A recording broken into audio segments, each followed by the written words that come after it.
നമ്മുടെ മീൻ വറുത്ത് കഴിഞ്ഞു കേട്ടോ. ചാള വറുത്തുകൊണ്ട് കേട്ടോ അക്ഷയുടെ സ്പെഷ്യൽ. ഇത് നമ്മുടെ മുള്ളൻ പൊള്ളിച്ചത്, ഏത് ആവോലി മുള്ളൻ പൊള്ളിച്ചത് കേട്ടോ. അങ്ങനെ നല്ല ടേസ്റ്റ് ഉണ്ട്, നല്ല എരിവുണ്ട്. അപ്പോൾ ചോറ് കഴിയാം, നല്ല ടേസ്റ്റാണ്. അപ്പോൾ നമ്മളെ ചാള വറുത്തുണ്ട്.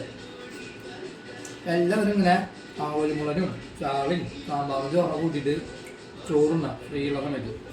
അപ്പോൾ നമുക്ക് അടുത്ത വീഡിയോയിൽ വീണ്ടും കാണാം. എല്ലാവർക്കും ബൈ. അപ്പോൾ നമ്മൾ ചാനൽ എല്ലാവരും സബ്സ്ക്രൈബ് ചെയ്യുക, ഷെയർ ചെയ്യുക, ലൈക്ക് ചെയ്യുക കേട്ടോ. അപ്പോൾ ഇന്നത്തെ സ്പെഷ്യൽ എന്നിട്ടാ ആവോലി മുള്ളൻ. ബൈ.